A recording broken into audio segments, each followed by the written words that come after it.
it's a real honor to introduce Bobby from Santa Fe, New Mexico. And it's a real honor to be introduced by Paige, too, so I only give advice to beautiful blondes. My name is Bob Earl. I am the adult child of an alcoholic. Here we are, gathered publicly for the first time out of our caves.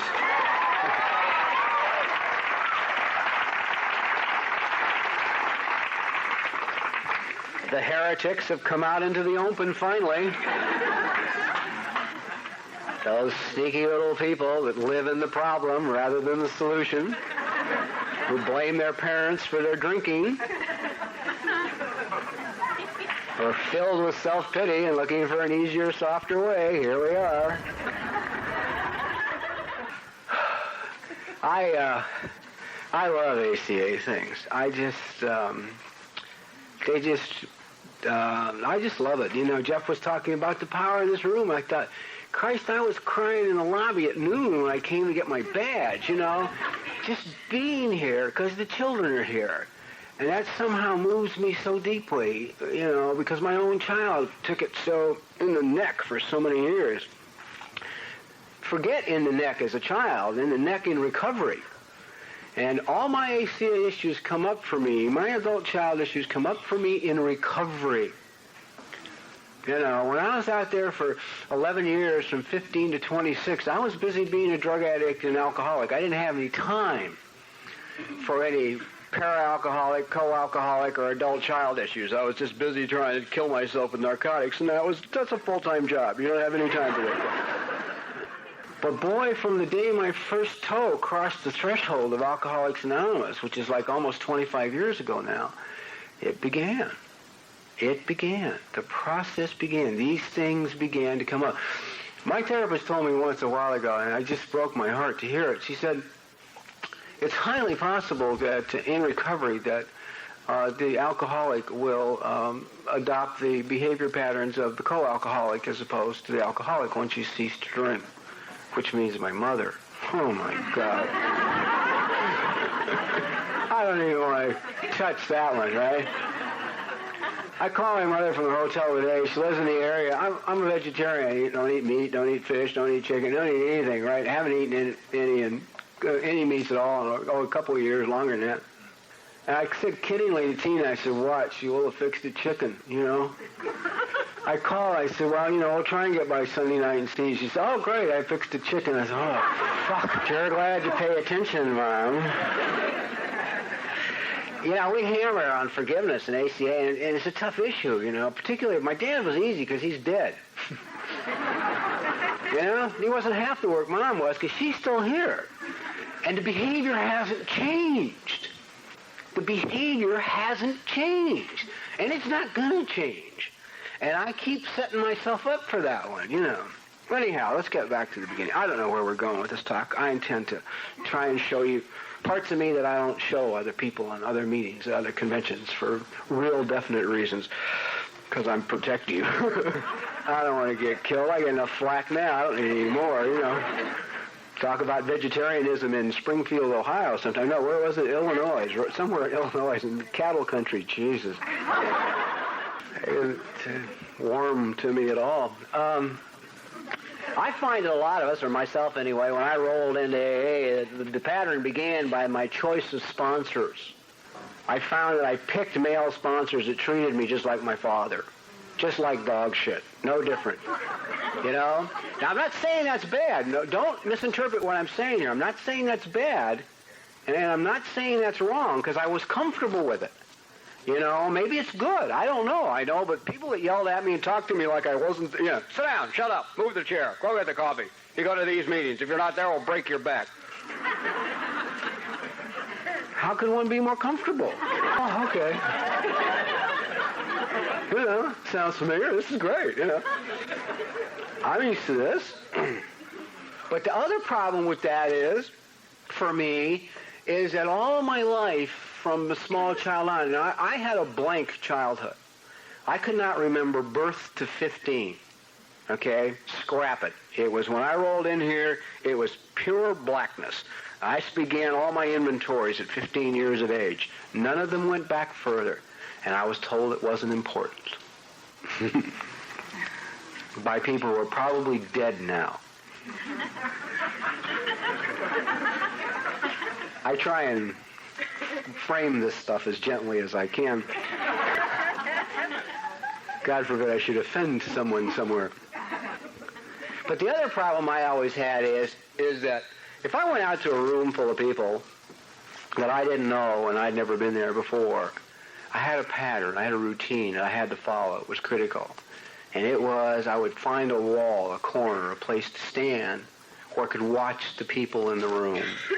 And I could see how they stood and how they talked, how they shook hands, how they laughed, how get down how they behaved. And once I had it figured out how this group of people were behaving, then I could move out into the room and become one of them and shake hands like they shook hands and laugh like they laughed and talk like they talked.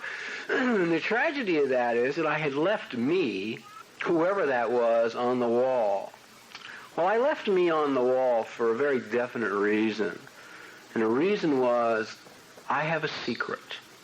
I have a very deep secret. And I guard it really closely. And that secret is simply this. Something's wrong with me. Something's wrong with me. And under any circumstances, anywhere, anytime, I am not enough. It doesn't matter if I'm at a Skid Row meeting of Alcoholics Anonymous or at a high-level executive meeting in a motion picture studio. I'm not enough. I know it. They don't, because it's my secret. So I go out in this room and I become something. I become what they are. And in recovery, I did no differently. No differently. I watched the people in the meetings, how they behaved, listened for the AA terminology, watched what worked, watched what got acceptance, listened to the people speak, mirrored my sponsors, mirrored friends at the meetings, and I paid a lot of attention. Now, the first real problem I ran into with this mirroring these people is that the one thing I learned, because I wanted to be a good AA, because you don't throw good AAs out. So I wanted to be a real good AA. And one thing is critical, I found out, to being a good AA, and that is that good AAs are always fine. It's an essential ingredient in being a good AA. I would watch people, and I'd walk up to George before the meeting and say, "Hi, George, how are you?" And George would say, "I'm fine, thanks," and walk off. And then Harry would run up and say, "Did you hear what happened to George?" "No, what happened to George?" "Oh, Christ, he lost his job, his wife divorced him, his kid's in the hospital dying, and they repossessed his car." I thought, oh, okay, I got it. You're always fine. Whatever happens in your life, you're fine. But I was having problems in recovery. The first few months, they're easy. I mean, if you're really a serious bent-for-death drug addict alcoholic, the first few months are bullshit, I mean, you got nothing left. The wiring's gone. You don't care. You don't care what meeting you're in. You don't care who you sit next to. You don't care if they smell or don't smell. You don't care, You just sit. They say sit, you sit. But after a while, you start to get alert. Sensitive sponsors, sense this alertness, so they give you people to work with. And if you're nuts, they give you nuts, right? They won't give you an accountant if you spend a lot of time in paper slippers. They give you some guy who just blew up a building with his family in it or something, and still doesn't know whether or not he's an alcoholic. It feels up to you to convince him. So for a while you're busy with these guys, throwing up your house, your car, and your clothes, your shoes, stealing the stuff that belongs to you, threatening people so they don't steal the stuff that belongs to you, just generally having a good time. And then you get tenser. I got tenser. You know, the longer I was sober, the anxiety in me increased, and I didn't even know what anxiety was. Okay? You're dealing with somebody who rolled in here completely out of touch with their feelings. Absolutely, completely out of touch with their feelings. So that by the time I was about a year and looked really strange, now, not only do I have people to sponsor, they give me panels in institutions. Busy work. You know? Keep him busy. Keep him moving, and he may stay clean and sober. Now, I'm not saying any of this is good or bad. I'm just saying it's what was, and 24 and a half years later, I am still continuously clean and sober. Okay? That's all I know. This is what was done. But I got to share it from two different points of view, because there was a lot of stuff. I'd like to see a lot of people, I think, shortcut some of this experience. So I roll into about year 3, and I'm really tense. I'm going to meetings, 3 years clean and sober. I am so wound up. My muscles are so tight. My neck is back here and kind of over to one side, you know. And I'm sitting there listening to these smartasses at meetings saying, boy, I was glad. You know, I was about 6 months sober and all that, you know, tightness and pain went away, and now I'm just so loose, you know. And I'm sitting there 3 years on red alert, you know, like paranoid, over the edge. Well, what's happening, but I don't know what's happening, is that my feelings are coming back. My feelings are coming, and I don't know what they are, because I haven't coped with them since I was a child, or not coped with them, as the case may be, since I was a child. So I don't know what the hell to do. So by year 4, well, let me get into another little thing here, because in recovery for me, see, I'm convinced of this one thing. I don't care what path we're on. Eventually the goal is that we're going to someday live in the childlike grace with our Father and walk hand in hand with God. That's it. That's the path. That's what all this is all about. This is where we're going eventually. This is where I'm going. It's where I want to go. It's where I want to get. But the problem for me in recovery was, in the beginning in AA, everybody kept saying, turn your will and your life over to the care of God, and everything will be fine. God as you understand him. Well, the accepted God as was being bounced around AA when I got sober, and still is really, that of a loving Father. A loving Father. I am the child, God is the Father. He is a loving Father. Not a precept adult children can usually cope with. Not one you take too well if you've had your brains beaten out, you know, by Father.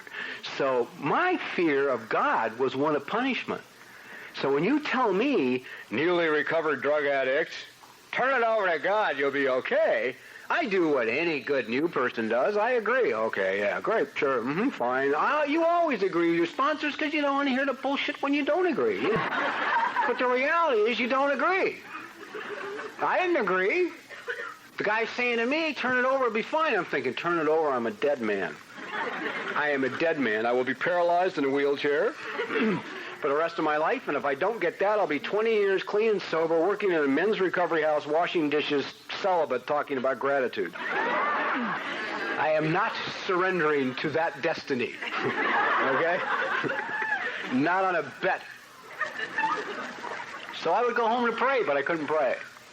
I'd kneel down by my bed, fold my hands, bow my head, and a voice would say, the mind, which is always there to help you in any new endeavor, would say, forget it. God works for the good guys, and you are not one of the good guys. Man, I'm so tired of hearing it. I'm not one of the good guys. And I'm not hearing it from you. I hear it from me. I'm not one of the good guys. Oh, that's a grinder. So I could take good experiences in early recovery and turn them into bad experiences with little or no effort at all on my part. Mostly highly skilled conditioning. Perhaps we'll get into learned behavior before I'm done. When I was 2 years sober, 2.5 years sober, completely nuts, could not pray, I went to a meeting and I heard a guy tell a story. I loved the story. Now, people went to meeting with me say he didn't tell the story. What do I care? I heard the story. You know what I mean? I don't have time to nitpick.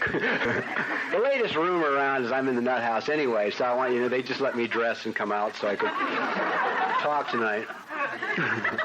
That or I've had a recent heart attack. People would love for me to have a heart attack. Then they could go back to their steaks and cigarettes and coffee in peace.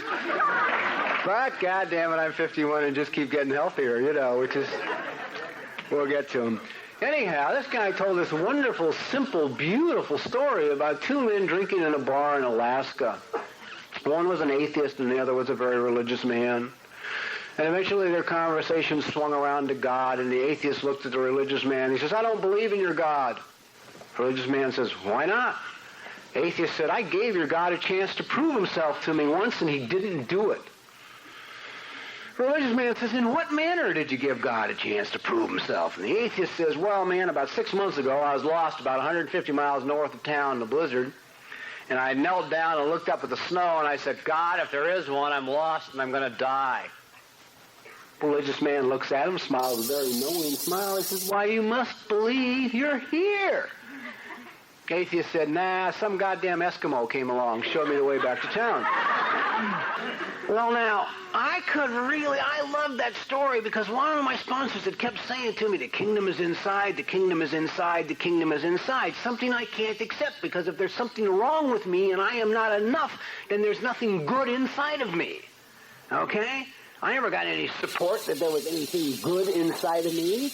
I was a pain in the ass. I was in the way. I was supposed to be quiet. I'm supposed to do this. I'm supposed to do that. I'm not supposed to have feelings, needs, curiosity, right? Something's wrong with me, so there can't be anything good in there. But I listen to this guy's story and I think, wow, well, if God's in me, he's in everybody. And the only instrument God has to work with is people. People. So I go home because Eskimos got me to my first meeting of AA. One took me out of a doorway to a run-down, dumpy apartment building to where a girl down the hall went to AA meetings, and she took me to a meeting. I mean, I never made a phone call. Eskimos got me out of my doorway and brought me to my meeting. So I go home armed with this new piece of information. I mean, I'm on a high. I go home. It's okay to talk to God. Sit down in the chair, which is always fatal. If you have your favorite chair at home, I'd suggest you get rid of it. That's for openers in recovery. Some shrink once said that the armchair is the neurotic spaceship. I'm very supportive of that. I usually sit and leave,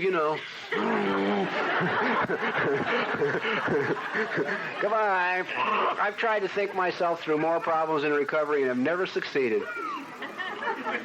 Never thought up one good solution. My solutions are always a little off-center because they usually involve homicide, arson, someone should die so I don't have to confront them, they just never seem to be really acceptable solutions.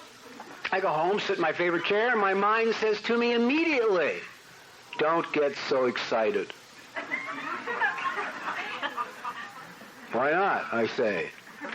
Well, because there's 3 areas of your life that God doesn't care about.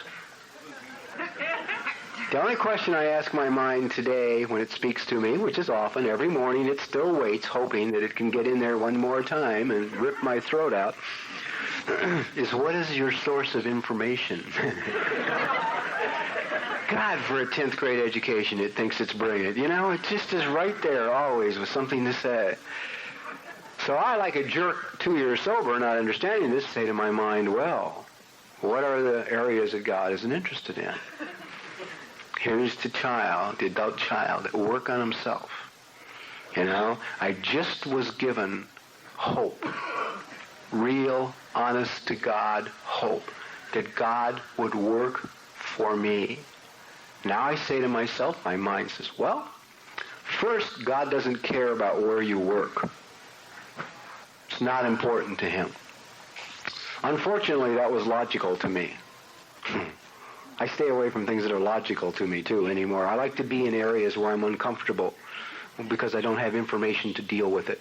It means I'm in a new space doing new things, and there's nothing back here in the files for me to go back and rely on. then I'm in a good place. Now, I'm not saying I'm comfortable, but I'm in a good place. It means I'm learning and I'm going forward, and that to me is what it's about today. So I can accept that God doesn't care where you punch a clock. I mean, for Christ's sakes, half the world is starving to death or at war. There's big things going on. What does God care where I work? Okay, I say, so I accept that. I say to my mind, what else? Money. God doesn't care about money, whether you have it or not. I can accept that. I'd watched enough late-night Christian television to understand that if you had any left, you should send it in. So I said, what else? It says relationships. God doesn't care about who you date. I had read page 69 in the big book and interpreted it to say that as long as you don't intentionally harm any of your sisters, have a good time. So I was glad to hear my mind say that relationships were not included under God's domain, because I was always afraid of punishment. Punishment. I don't know about you, man, but most people I know in the beginning of recovery are doing penance. Doing penance, trying to get good.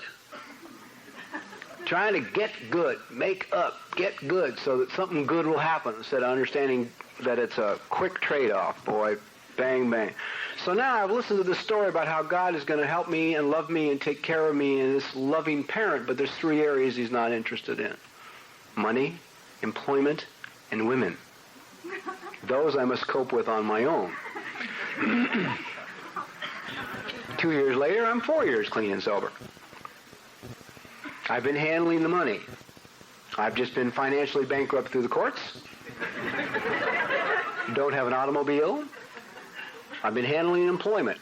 I'm working in a car wash for $1.25 an hour. I started at $1.35. I also am handling relationships. Haven't been to bed with a girl in so long I can't even get anybody to go to coffee with me anymore. There's a point you cross over a line where they see you coming across the meeting, you know? And when you say you want to go talk about the 3rd step, they don't believe you. Probably because of this mania lurking behind you. Hi. New here, aren't you? I hope.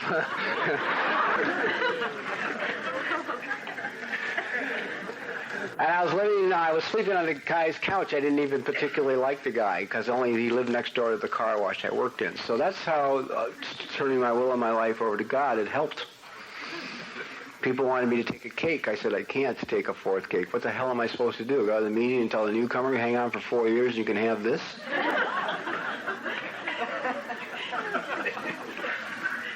So I surrendered to God. An Eskimo drove to the car wash and offered me another job. And I went and took the job. And I worked on the job for a year. Tried to keep my mouth shut. Tried to learn about getting along with other people. Went to Elsa Chamberlain once. I was having a lot of trouble. I chased a guy through the factory one day with a piece of pipe. I just wanted to explain to him he'd done something wrong. Unfortunately, I caught him, and I don't ever want to see anybody look that afraid ever again as long as I live. It's something I'm doing, you know? And it really, it upset me, and I went to see this woman in Laguna Beach. I always went to see Elsa. I never had time for Chuck. It takes him too long to get to the point. Always did. Talk about his goddamn deer in the canyon. Who cares? You know, I'm fucking nuts here. Would you just give me an answer? Elsa at least could walk in and say, yeah, and she'd give you an answer. I walked in, I told her what's going on. She said, immediately, why don't you try going to work for God instead of man? Then I want to go back out in the living room and talk to Chuck, you know. Forget this one. So what do you mean, work for God instead of man? She said, well, what would God expect from you on a job? She said, I imagine he'd expect that you show up on time, treat others like you'd like to be treated, and expect nothing in return, not even a paycheck. So I went back to work. I tried this for a while. It worked. I got along so well with everybody. I was so quiet. The plant, which at that time was my yardstick for good, was quiet. Which was also my family's yardstick for good. Quiet. I should be quiet. It's okay. They tear the goddamn house down. I should be quiet. So, I didn't show up for work one day for 4 hours. I was 4 hours late. Nobody knew I hadn't showed up. And I was working as a die caster, making wheels for automobiles. It's the biggest machine in the whole goddamn plant. And it wasn't running, and nobody missed me. Nobody, you know, I'd gotten good. Total desperation, I surrendered to God again. Because I'm going nuts. 5 years clean and sober, sitting in my apartment, and I want to die. Forget suicide. I'd gone into a deeper depression than that. I just wanted to sit on the bed in my apartment and die. I did not want to wake up in the morning. Didn't want to go to sleep. Just wanted to die. Screamed at God. Screamed at the ceiling in my room. If you're not there, I'm fucked. Some of you may be offended by the prayer. I thought God probably was. Because I'm conditioned to believe that there's conditions on everything. I didn't understand what love was. I didn't understand that if God's all loving, all powerful, all present, he doesn't care what I say. Doesn't care. It's not important. I'm loved anyway. Hard concept for me. Can't grasp it. Not then. Couldn't grasp it. I went to work the next day in a freak impossible accident. Broke my back in 2 places. Taken to the emergency hospital. Laying in the emergency hospital, doctors are saying, well, you can't go back to this kind of work. You can't stand for long periods of time. Yada. My body has been rearranged over the years by police departments and disagreements here and there, you know. So this latest injury to my back was not a good one. So the minute all the doctors leave me alone in this cubicle, my mind says to me, see, I told you. Surrender to God. Last night, today, he broke your back. For the first time in my recovery, to my knowledge, from down in here, a new little voice speaks up. It screams at my mind. It says, why don't you shut up? Now I find myself in the position of a moderator. I have voices here. I have voices here. Having listened to this, by that time, for 31 years of my life and 5 years of recovery, I decided to listen to this. Instead, I had no idea it was the child. I had no idea it was the child. I had no idea it was the child and the intuitiveness in me crying out to just live, just be let alone to live. Did not understand. As a result of breaking my back, 6 months later, I became a writer. I won't go into the long, detailed story, but each piece fell into place. People are always saying to me, how do you tell God's will? How do you know God's will? It's easy. It's really easy. Simple, perhaps I should say. Very simple. Get up, go out the door, start moving, and when you hit a wall, turn left. That's it. That's it. It is that simple. There are no walls on that highway except to guide us. Just to guide us. Well, I don't know about you, but the concept of hitting a wall and turning left is a real difficult one for me to deal with. Because first of all, to go into the unknown, my motto is that of the Boy Scouts, be prepared. My mind does not want to have any experience or go anywhere it hasn't been before, which will really limit your life experiences. I would lie to avoid going into a new situation where I didn't know what to wear, what to say, how to act, or I might look silly. I will refuse to look silly under any circumstances. Absolutely refuse. So usually for me, when I was out there in recovery, bouncing down the highway, I'd hit the wall.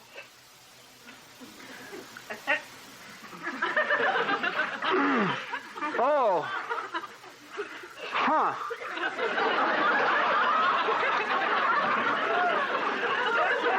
Now, this isn't what I had in mind.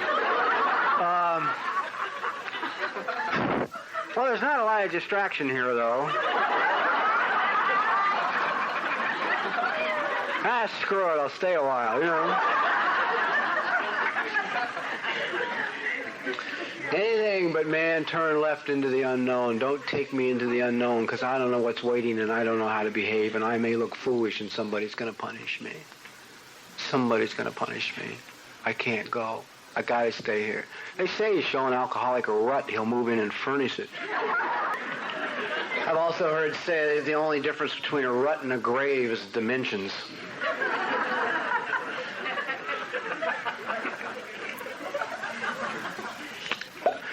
So, turning left's hard. Turning left's real hard. Real hard. But goddamn it, you know, when I do, things flow. Doors open. Or the opposite philosophy would be go through the open doors. Go through the open doors. Go through those things that are put in front of you that are open. You know, doors open all the time. I don't know about you. I always turn my back on them. Why don't you come over here and work with us, Bob? Geez, we got this thing going. It's great. I mean, we know you haven't done it before, but you probably could catch on real quick. And, geez, I'd love to, but I can't. I got another thing over here I got to go do, you know. Talk to me next year, you know. Maybe I'll be interested then. Anything, you know, I can't go through the open door. I can't turn left at the wall because I'm afraid. I am afraid. Anyhow, I become a television writer as a result of this breaking my back. God had worked it all out perfectly. He even beat the vocational rehabilitation into submission, where they paid for this correspondence writing course that they had no intentions of paying for, but they did anyway. Which is, see, it's like, the thing with God is really interesting. I'm beginning to discover God has the power I choose to give him. I choose to give them. And people have the power I choose to give them. Hate that one, right? You got power, I give it to you, man. If you got power, I have given it to you. I have given it to you. If you're out looking for work, if you've got problems with work right now, you're looking for work, you go in tomorrow. What's it, Friday? You go in Monday. Let's start worrying about Monday on Friday. Let's miss the whole weekend. Why do I got to Monday? Jesus Christ. You go into the personnel office believing the person on the other side of the desk has the power to hire you. They do. They do. You walk into the personnel office not believing that he doesn't have the power to hire you. He has no say at all on whether or not you are hired. Then he doesn't. He absolutely doesn't. He may think he does, but he doesn't. And I know this is true because it's happened to me and it's happened to friends of mine where we have walked in, applied for jobs we weren't qualified for, had no goddamn business being there in the first place, and have had directors of personnel, major corporations sit there and look us right in the eye and say, I have absolutely no idea why I'm hiring you. But we'll give you a chance. They don't even know why themselves. It's the power. Anyhow, I got a rude awakening after I'd been writing about 10 years, maybe. A friend of mine came to visit me one day at the studio. Never really liked this guy. Very difficult person to be with socially. Not an adult child, just an alcoholic. This son of a bitch had the guts to ask questions wherever he went. Now, you want to be humiliated, just spend time with somebody that asks questions. You can't look good and ask questions. You can't appear as if you know and ask at the same time. He and I had our first sushi bar experience together. We wandered into this strange restaurant with this counter filled with cut-up pieces of fish. Now, my routine would be go sit in the corner on an angle and watch the people, order what the people ordered, and leave. Not Jim. Jim starts at the counter closest to the door and goes all the way down, asking this poor little Japanese guy on the other side of the counter, who had difficulty with English as it was, what each fish was. Where did it come from? And what did it taste like? I wanted to goddamn get under the counter and hide. How can you be so humiliated? I mean, I am a person who will eat cold food. I'll eat stuff I didn't order. If I send it back, I might upset somebody. Or, conversely, I will react to the opposite extreme. One morning, my sponsor, Obi Cully, told me, be nice to somebody today. So I went out to the restaurant, and I ordered scrambled eggs. They're over easy. And this poor little waitress in this little restaurant on 3rd and Alvarado, I think, Street, brings me these eggs that are scrambled. I say meekly to her, I ordered over easy. If she'd given me any shit, I would have eaten them. You know, one grump, that's okay. You know, it's my favorite line, that's okay, no big deal. The minute I say no big deal, ugh. So she starts to cry, right? Now the rescuer comes out. She says, I can't go back and tell the cook. He's insane. You know, he's been yelling at me all morning. My sponsor's words ring in my ears. Be nice to somebody today. Up from the counter, around the corner, through the doors, into the kitchen, grab the butcher knife, and tell this silly son of a bitch the kind of surgery I'm going to perform on his ass if he doesn't improve his attitude. Went back, told my sponsor he wasn't impressed. Like Dad, it wasn't right, you know? It wasn't what he had in mind. So this friend of mine who asks questions comes and visits me at the studio. We begin to walk around the studio. It's embarrassing. He's loud, right? Oh, look at that! That's great! Wow, man, it's just the front of a building. There's nothing behind it. Is that far out? How do they get that son of a bitch to stand up? Look at that. Damn, that's great. Oh, look, what's her name? I saw her in, what's her name? I got to get him off the street, so I take him down to the stage where we're doing a special effects thing for a show I'm working on. It's an expensive gag, and it's one that's got to go right the first time or everybody's screwed because it's driving a car through a light store filled with light fixtures. And the trick is, as the car proceeds through this fake light store, the lamps have to explode in sequence, and the explosions are not set off by the car, but by the special effects guys. So anyway, I take them to see this, and they pull it off, and it goes perfect, and it's spectacular, and there's glass and explosion and everything everywhere. And it's all over, and everybody applauds, and this dumb son of a bitch walks up to the special effects guy and says, how'd you do that? I'm looking for somewhere to hide now. And I'll be amazed the guy told him. And then I got to find out, too. But I've been there 10 years. I never asked. I just stood around on the set with my arms folded and looked like I knew. And nobody will throw me away if I look like I know. I look like I know. Anyhow, it got worse. Took him to lunch in the commissary. MASH was his favorite show, and everybody from MASH was having lunch in the commissary. 5 hours later, I finally got him off the studio lot. I went back to my office, and I sat down, and I said, oh, my God. This guy had more fun with my career in one afternoon than I've had in 10 years. He had a better time with my career in one afternoon than I had had in 10 years. Because I was still keeping the secret. See, something's wrong with me.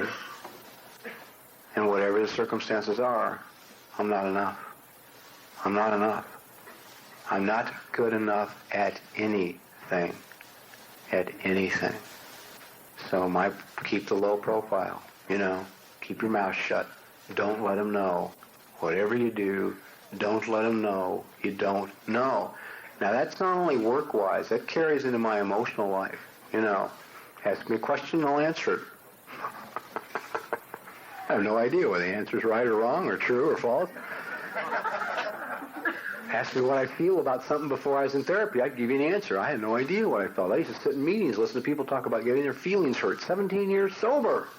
and not know what they meant when they said their feelings had been hurt. I had no idea what the hell they meant.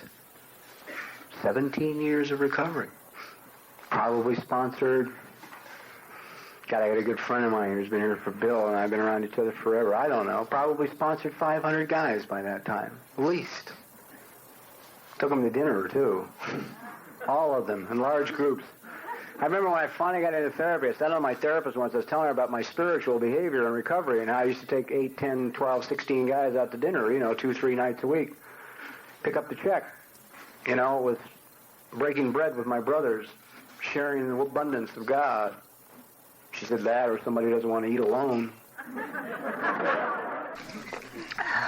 God, I hate that woman.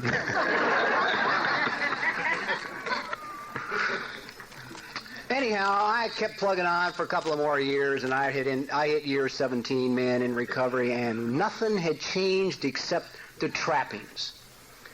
No longer was it a little tiny single apartment on Sherman Way in North Hollywood. It was with no automobile, walking to work. The night I screamed to God, the ceiling. It was now 12 years later, and it was a penthouse apartment in Santa Monica, and the Cadillac in the garage, and the gorgeous young girlfriend, and the big contract at the studio. And I sat on the bed, and the same thing, man, 17 years, and I wanted to die. I wanted to die. I could not go on anymore. Not another step. Now, some things had transpired in this period of time. I had started a little bit at a time to take care of myself. Okay? I love JL's thing about the ball, throwing a ball to a child, about learned behavior.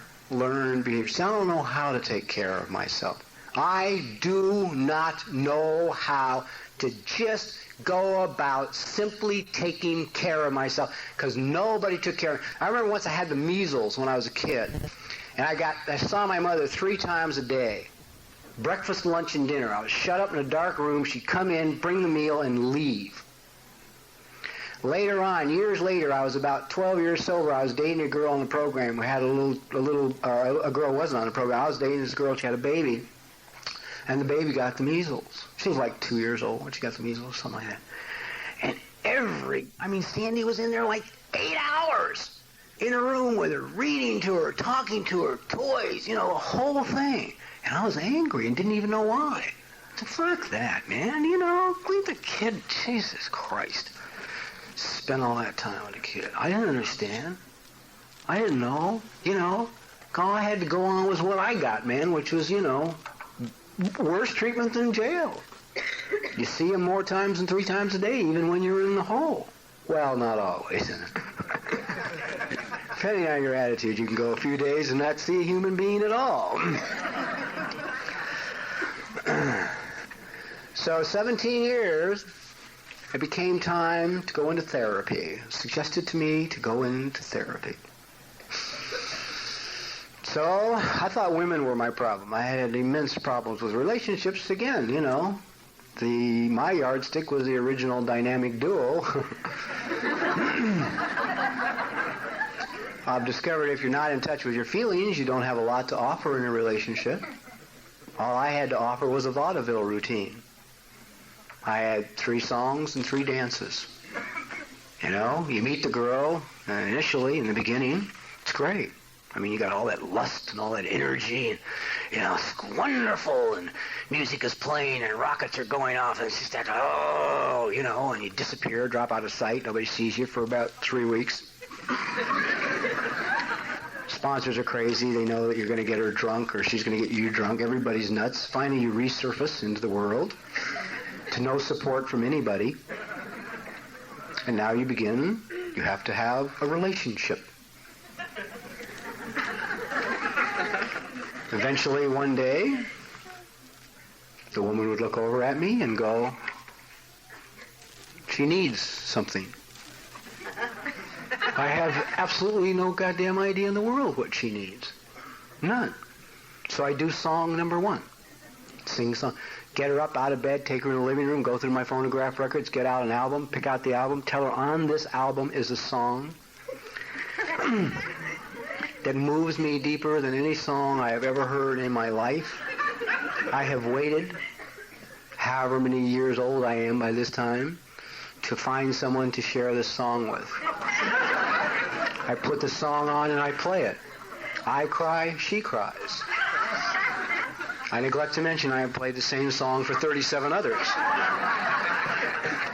It's all I got. I don't know anymore. It's all I got, right? It works.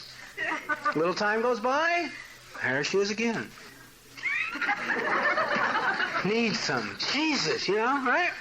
Dance number 1. Get her up out of the house, drive down the coast, down to Malibu, park on the cliff, walk down the trail, down the rocks, over, back, around, into the cave, on the beach. You've got to be a mountain goat to get there and say, this is it. This spot has been magical to me ever since I was shooting morphine. I would come here and do drugs and in sobriety. I have come here and I have meditated and I have prayed, and this is magic, this spot. I have never shared it with a human being. I have prayed to God for somebody to share it with. Ignore the footprints of the 37 others in the sand. I don't know. It's all I got.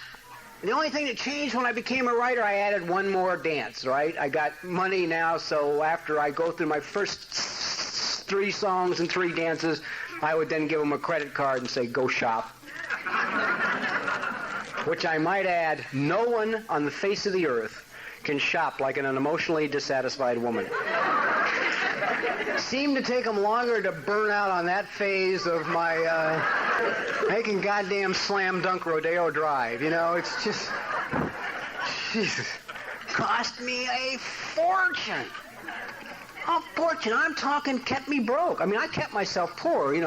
I walk right down the path of financial issues with an adult child. Cannot handle money, don't know how to handle money, refuse to make those steps in my own behalf to. I just finished up about 7 years with a business manager that wiped me out. Wiped me out. I've made a staggering amount of money as a writer, and last year I had to bankrupt both my corporation and myself. Not a penny left, nothing. Not one nickel in a savings account, nothing. But he was a nice guy, he treated me nice. And sit me on his knee and tell me I was a nice kid, and that's all I wanted. Forget the fact it cost me hundreds of thousands of dollars. It was Dad, the one I didn't have, man. He was nice to me. He was nice to me. And screw incompetent, that wasn't important. That wasn't important. He was nice to me. So anyhow, 17 years, it suggested to me perhaps I should see a therapist. So I go see a woman thinking women were my problem. Okay? And I will come back to relationships and bring a plus side into that and what a few years of therapy accomplished for me. Oh, I was talking about learning to take care of myself. God, that's amazing how I get off that one. Well, a couple of reasons. I know it also makes you real comfortable, particularly if you haven't been in the gym in 13 years, right? And your normal diet is McDonald's followed by Coke, 17 cups of coffee, and a carton of cigarettes, Then I have some smart-ass son of a bitch stand at the podium and talk about taking care of himself, right? Oh, he understood. I'm in recovery. I don't have time. If you understood the pain, recovery. You ever notice how when AAs quit smoking, they suddenly show up at your local ACA meeting? About a week to 2 weeks later, there they are. They don't know where the hell to go with the feelings. Nobody else wants them, right?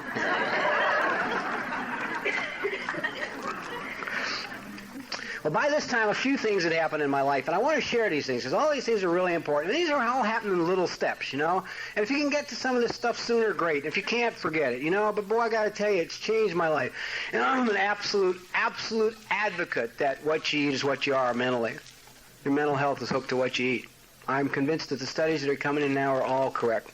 There are some that even say that the number one cause for relapse in the alcoholic after a period of recovery is that they continue to eat shit and stay in a depressed state, and eventually they drink because that's the only solution we know to a depression. Thought I'd give you that before, you go to dinner. So anyway, I was married to somebody that I absolutely adore and love. We dated for 2 years. We tried to do it right at one point. I was about 8 years sober, and we met and we went together for a couple of years. And after a couple of years, we decided perhaps we had something that was worth going on down the road with. And we got married, and 4 months after we were married, she died. She had cancer, and we didn't know it. We found out a month after we were married, and it took her less than 4 months to pass away. She refused all toxic treatments. She said if the treatment would kill her, she didn't want it. So it forced us to seek treatment in this country and other countries. This is in 1973, where the treatment wouldn't kill you. And everybody we went to, the very first two things they wanted eliminated from her life was red meat. So anyhow, we were both big meat eaters, both big cigarette smokers, et cetera, et cetera, et cetera. So about a month after she passed away, I was sitting one night eating this big steak in front of me in a restaurant. And I just sit quietly myself. This little voice said, "I don't eat that anymore." So I said, "Okay." So goodbye to red meat, pork and beef. That was maybe, I don't know how long ago now, 11, 12 years ago. Went on down the road for a while, and as a writer one day I was out researching a story on suicide. I was at suicide prevention. And I met with the head of suicide prevention and the staff. We all sat down in this little conference room. I whip out my Marlboros and my brand new super electronic gold butane flamethrower with which to kill myself, and lit up, took a drag, and I looked around the room. There wasn't an ashtray in the room. When you're in a room with 12 people, no ashtray, if you're a good, serious smoker, you know you're not on a friendly ground. So I figured I needed their help and their information. I was just going to put it out in the palm of my hand, act as if nothing was... nothing's wrong, huh? You know. Can we go on with the questions? You know, I'm not a bad guy, really, honest to God. It's a mistake. I don't even know how they got in my pocket, you know. I don't smoke. But now they're sweet. Oh, no, hey, that's okay, no problem. Run out in the outer office, remodel it, trying to find an ashtray, right? Slam doors, open drawers, bang, clang, come back in with a goddamn platter big enough to put a fish on, right? Set this platter down in front of me. Now I sit there and try and smoke and be nonchalant. Have this platter in front of me. Finally, the guy says, the head of suicide prevention says, "You know, we have an official opinion on cigarette smoking if you're interested." This little guy down here before the mind gets a chance to say a word, says, "Yeah, what is it?" And he said, "Well, now that the scientific proof is in, and it's no longer a theory but a proven fact that cigarette smoking of and by itself will take your life, we view it to be covert suicide. It is a little tiny gun with a little tiny bullet." I'd like to tell you that I walked out of there and never smoked again. 6 more months, man. 6 of the worst months of my life. Every time I lit a cigarette, I could hear the goddamn gun go off, you know? Be like... Being a righteous paranoid, sometimes I didn't even look around to see if anybody else heard it. Oh. Is the whole room aware that I just shot myself in the mouth, you know? So I gave up cigarette smoking. Well, now this created a little problem with Bobby. I did not know that tobacco is cured in sugar. I lost a major source of my sugar supply.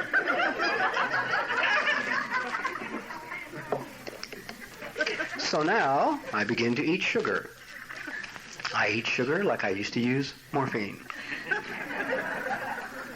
I'm sort of, you could just sort of parallel me with the Cookie Monster on Sesame Street.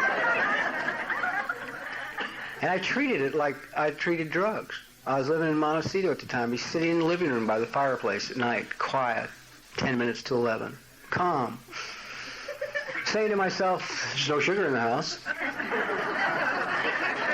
But that really doesn't matter if there's no sugar in the house. I can be just like my neighbor, you know? I can have a quiet glass of water, go to bed. I don't have to have sugar in the house. 5 minutes to 11, I'm out the door, man, on a dead run. 100 miles an hour in the car down Santa Ynez Road into the Montecito Village, broadside in front of 31 Flavors, run through the door just as the guy's coming from the other side with his keys, buy my quart of pralines and cream, my jar of butterscotch topping, and my jar of dry roasted cashews.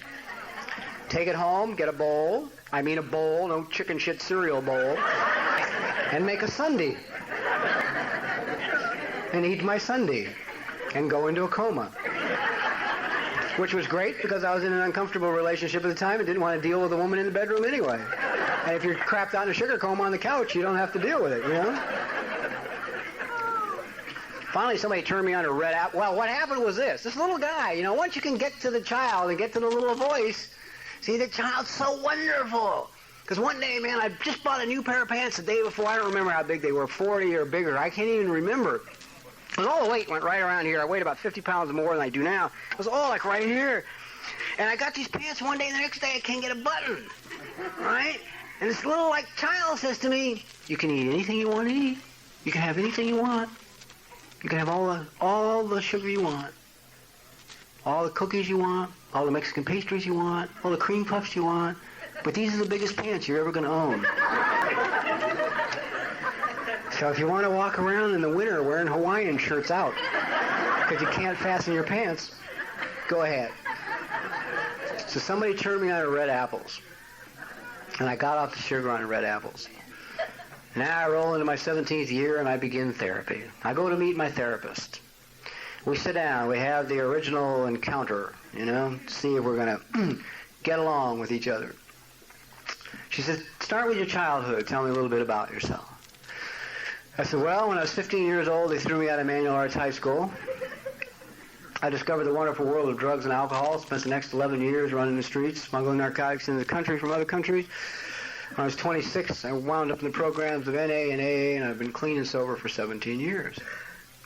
She said, wait a minute. She said, I said, start with your childhood. You weren't born at 15. I said, I don't remember any of it. So I can remember 3 incidents: falling out of a window, second-story window into a cement gutter on my head when I was 4 years old. I remember winning a gold medal in the Junior Olympics when I was 12 years old in the Coliseum, and crying. It was the only time I remember crying from the time I fell out of the window, and because nobody was there, you know. So I gave it to some girl, went home, you know. And I said, that's it. And she got this smile on her face. And I interpreted it as self-serving. I thought the smile meant, oh, I finally found him, you know. I got the guy that when I get done with him, I can write the paper that will get published and get me the recognition that I deserve. I had no idea and couldn't have understood if she told me, I guess, at the time that the smile said, I'm going to, if you stick with me, if you're willing to hang in there, I'm going to introduce you to somebody that you never met, yourself. And I'm going to introduce you to your child. And I'm going to be present for both of this. And that's what made her smile. I didn't know that. And we went to work, she and I, to find out what was back there in that big, dark, black hole. And at first it was real tough going, because I could not crack it to save my life. And I was in a relationship that was killing me at the time that I knew I should get out of. And I couldn't get out of it because I was very afraid. All my life I've been petrified of women's anger. Petrified. Not men's. Show me an angry man and I will meet it with greater rage. Or I'll meet it with silence. But I'll meet it with some kind of deadly counterback. I mean, I was locked up once by the shrinks because they said, you know, I didn't have the capacity to know fear. They didn't know I was so afraid that I was so afraid that I couldn't be afraid, you know. So, but women, I can't stand women's anger. An angry woman, man, and you know, what a way to live your whole life. No wonder I can have a relationship. I mean, if you spoke up to me, the relationship was over. I mean, I wouldn't tell you that. You know, you might come out one day and go, "Rawr." I go, okay.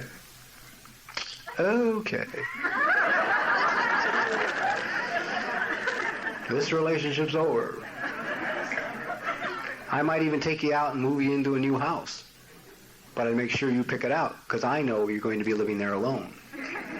You don't. But I can't tell you that because you might get mad. See? So I'm not going to tell you anything.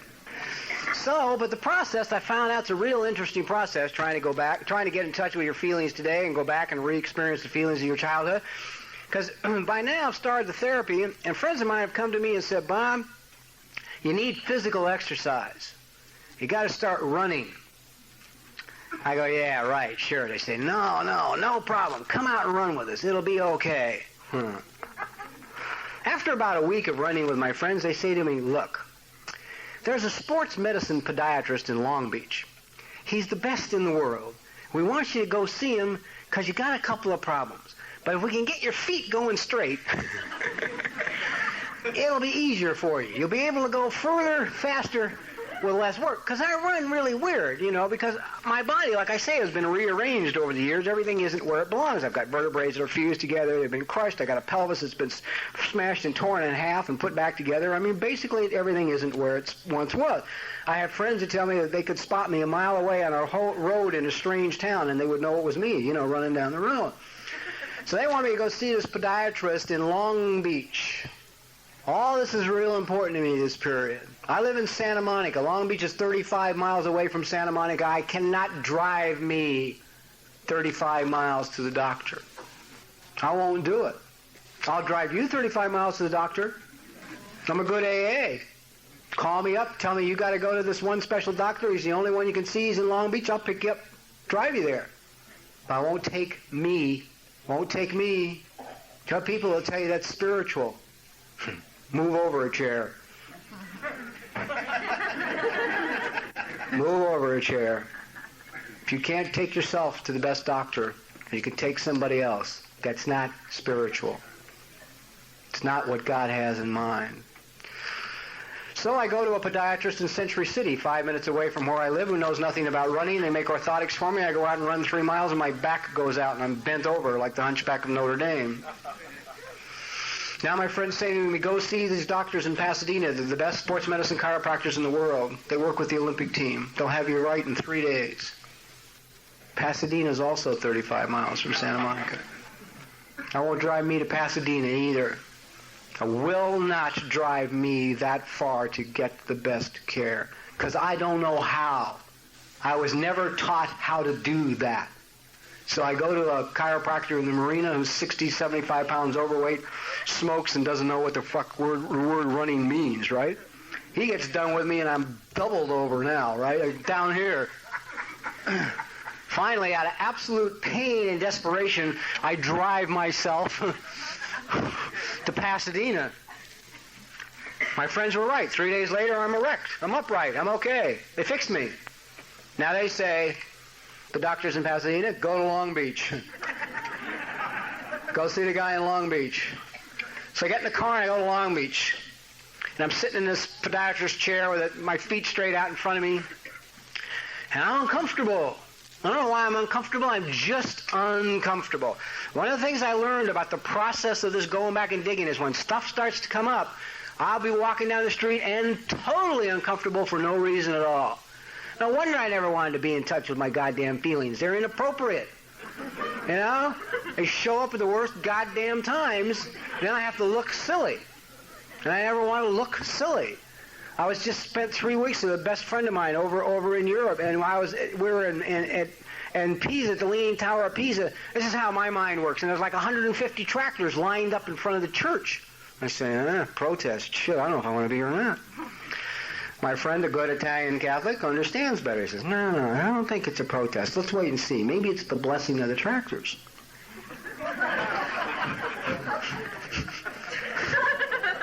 Blessing of the tractors?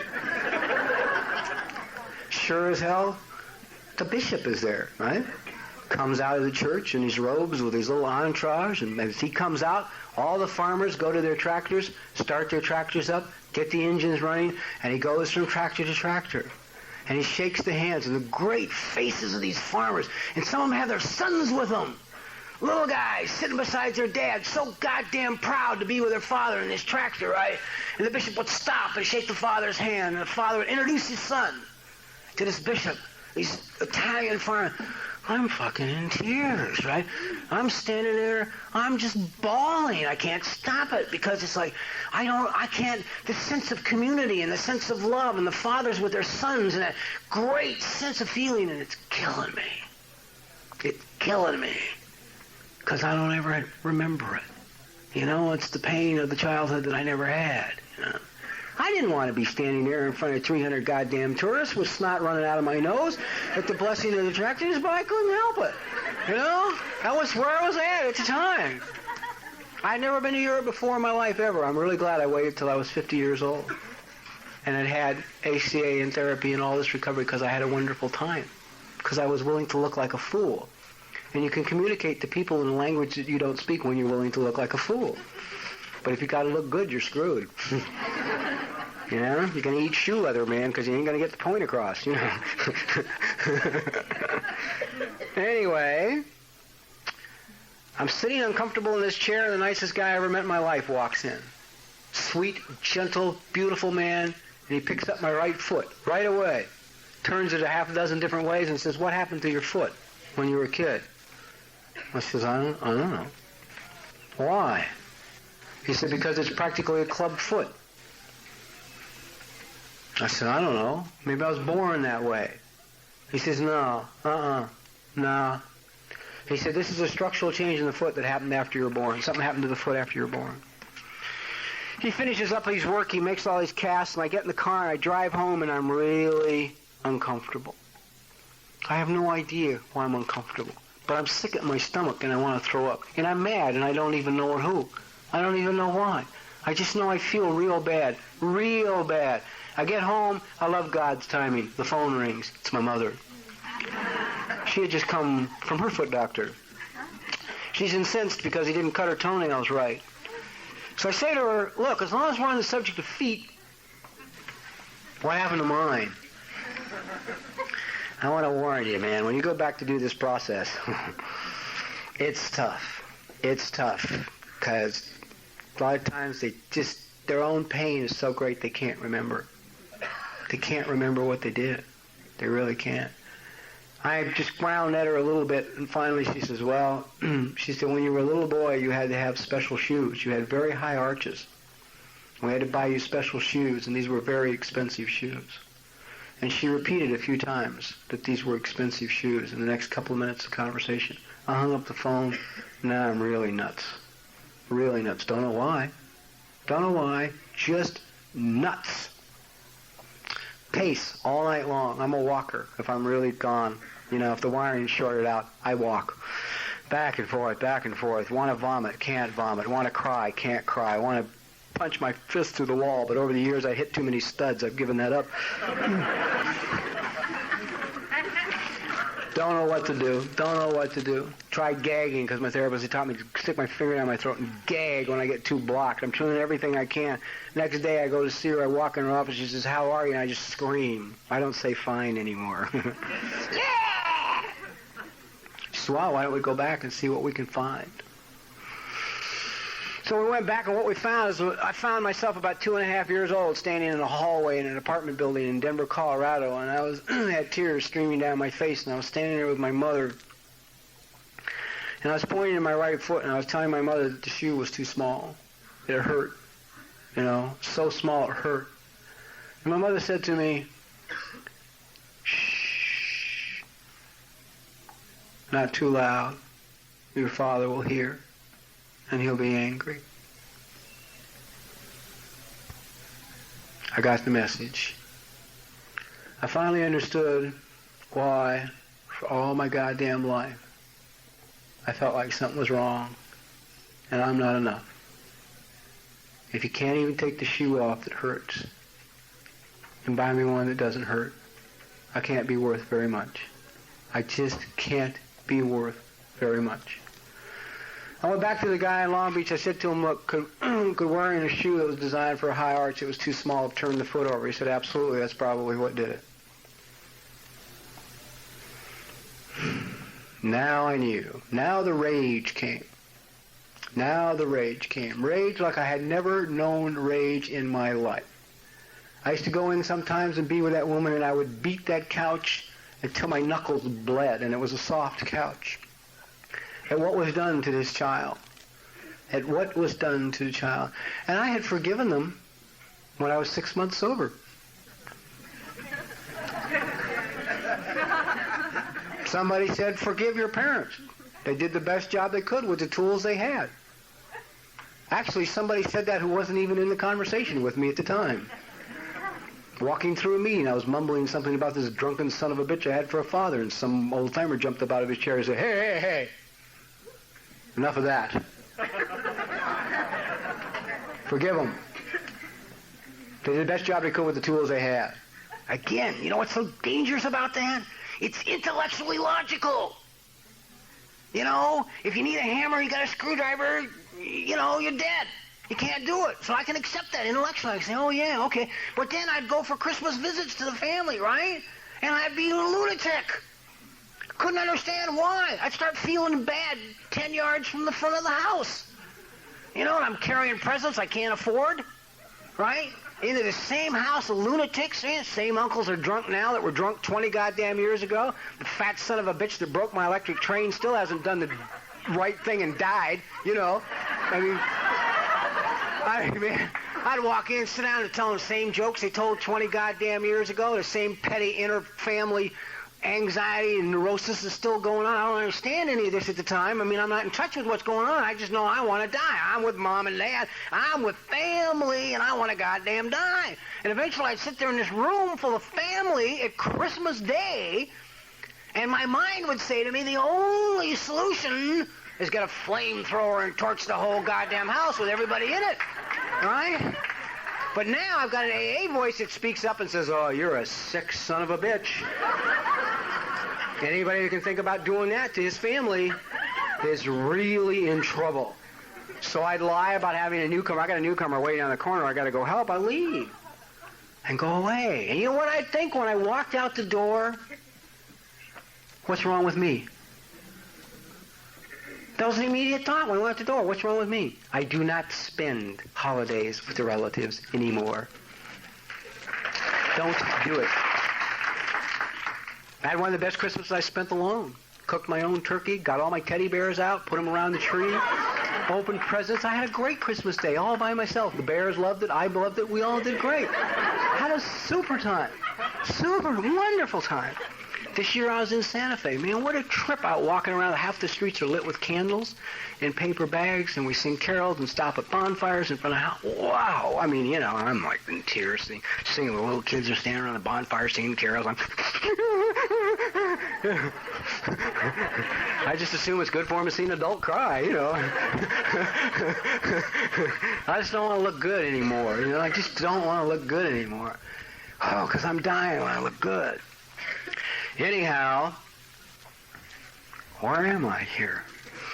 I found out why. Found out a lot of things. Here a while back, dissolved a relationship of a couple of years. It was a really good relationship. We worked real hard to try and make the disillusionment work. Maybe that's all insanity. Somebody, it seems fine to me. And you know, one thing I got in touch with is that there was a tremendous connection between our children, between her child and my child. And I don't know, you know, if this is insanity or not, but it seems like with an ACA, you know, when we connect with people, there is a very heavy connection between the children. It's almost like you should maintain some kind of civil goddamn communication between the two of us after it's over just for the sake of the children. It's almost like breaking up. I'm serious. It's almost like breaking up a relationship with real kids involved. I mean, my inner child was devastated when I was saying, just devastated. Absolutely devastated. But at one point, anyway, the anger came out. You know, the anger came out. I went nuts. I walked around the hills for 2 days in New Mexico, and I couldn't understand what was wrong with me. You know, because I was crazy, absolutely crazy. This woman was mad at me. She was fucking mad at me. What am I going to do? I mean, she's thousands of miles away, right? And I'm like, you know, I'm taking care of business. I mean, I could get up and go to the bank and go here and do this and get to the gym and work out. I mean, I could get all that stuff done, but I'm nuts. Absolutely nuts. Just gone. And I don't understand what the hell the problem is. Petrified with this fear. Absolutely petrified. Now, I've been going to ACA meetings by this time for a couple of years. And if somebody came to me and said, well, you know, were you beaten, you know, by your parents? I said, no, you know, my old man had a couple of times, you know, once to teach me from crying and once because I stopped me from crying again at work the first time. And once I came in late from a party, and, you know, by then I was getting too big, and he realized he made a mistake after he started, and we didn't have, you know, that was it. But other than that, no, you know. At one point, I'd gotten her old report card out because I was having trouble reading, and I couldn't understand why I had so much trouble reading. And you know, my therapist was going to work on it with me, so we started working on something. I got an old report card out. I got my very first report card from first grade, and it said that I read at an excellent level for that age. And that was the only comment on the report card. Because then written on the report card was that no other grades would be given me because I had missed so much school, they couldn't give me a grade. So I take the car and I go to my mother. So how come I missed so much school? They wouldn't give me a grade. She says, I don't know, maybe you're sick. End of conversation. Maybe you're sick. Yet I'd sit in these ACA meetings and I would listen to the children, I'd listen to the adults share about the beatings, the terrible childhood beatings. And I would sob and cry, and God, my pain was just, And I'd leave, and sometimes I'd think, wow, why do you just, man, what is it with you that you're so plugged into that kind of thing? As a matter of fact, I was flying back from somewhere on a plane, L.A., I guess, to New Mexico, and I got on the plane, and I had to change planes in Arizona. I got on the plane, I don't remember. Anyway, this little kid was in the seat next to me. He was about 9 years old, and he had his little teddy bear with him, and we started talking about something, and he said about his dog. His dog had died, and he says, it's my dad's fault. I says, I don't, he says, you let him out. He knew he'd get hit by a car, you let him out. I says, I don't think he did it intentionally. I don't think he intentionally. He says, yeah, he did. Yeah, he did. He says, my dad's not a nice guy. He says, he's not a nice guy. He hits me. He hits me here, pointing at his stomach. He hits me here, pointing at the back of his head. He says, and he hits my mom. He says, nobody's going to hit my mom. I'm going to stop him from hitting my mom. Nobody can hurt my mom. He says, I've come from my grandpa. My grandpa's going to come in a few days and take care of it. I'm sitting next to him, and it's breaking my heart. I don't know what to do. Buy another ticket, fly on to Tulsa, kill this son of a bitch,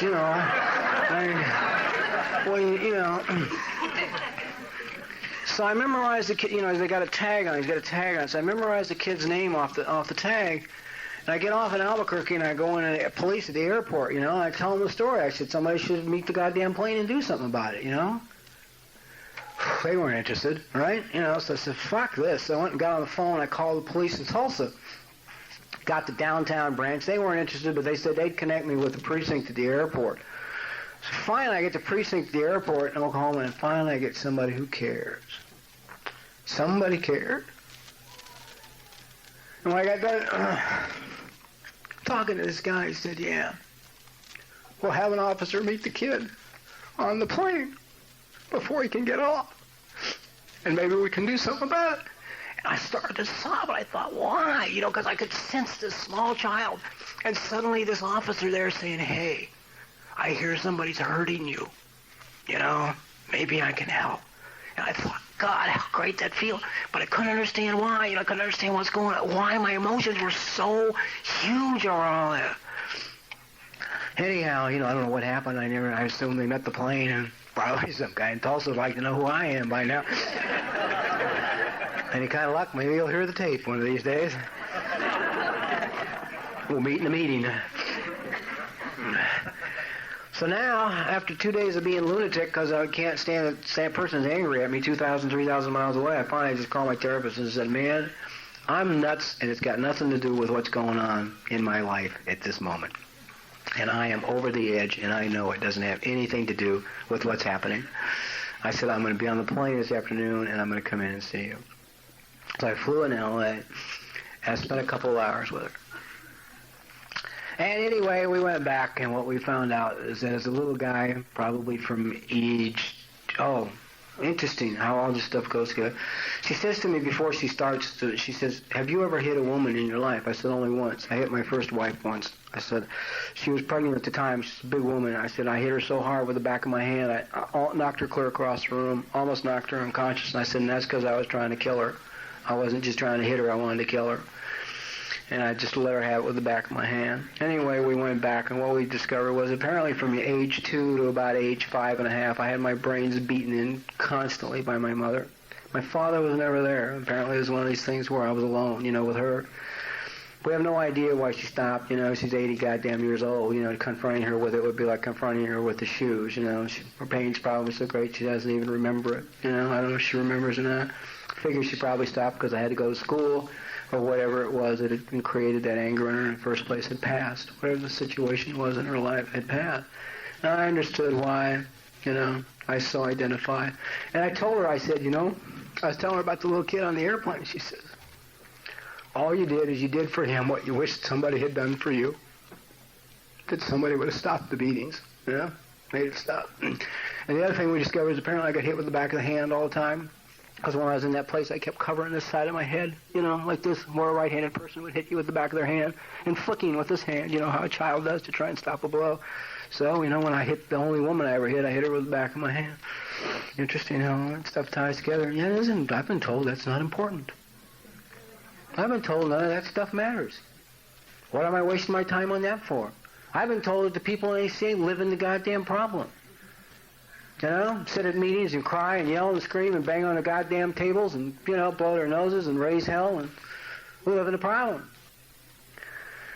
I gotta tell you something, man. If stuffed feelings is the issue,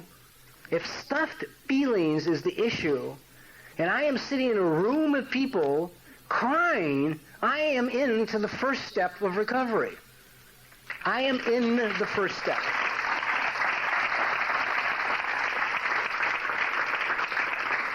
I have begun to participate in my own life. And I still have a tough time with some of this stuff. Don't kid you. My biggest one is between me and God. It's still, it's like, so much of that childhood stuff carries into my relationship with God. It's like I'll wake up in the morning and my mind loves to paralyze me with fear in the morning if it has a chance. Uh-oh. Oh, shit, you shouldn't have woke up.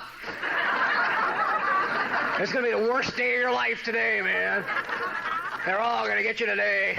The IRS is going to get you today. They're going to throw you out of your apartment today. The money in your safety deposit box burned in the night in a strange fire. You're finished, sucker. It's over. Right? And then I start to try and turn to God to alleviate the fear, and I'm beating myself up for being afraid. And I'm thinking, because I'm afraid, I'm a bad child of God, and God won't help me. God's not going to help me because I've had feelings. I have feelings, and He can't help me because I'm sad, or I'm angry, or I'm scared. So God's going to be disappointed. Well, man, it comes back to the thing. Either God is all-loving, all-powerful, all-present, and He's not. And I believe in everybody's recovery. Everybody's recovery. I don't care what it's from. There comes a day. Look at this sucker. There comes a day, I'll probably see it better if I put my glasses on, where you got to make a decision. Either God is all-powerful, all-loving, all-ever-present, or He's not. It's that simple. And if He is, right on. If He is, what are we worried about?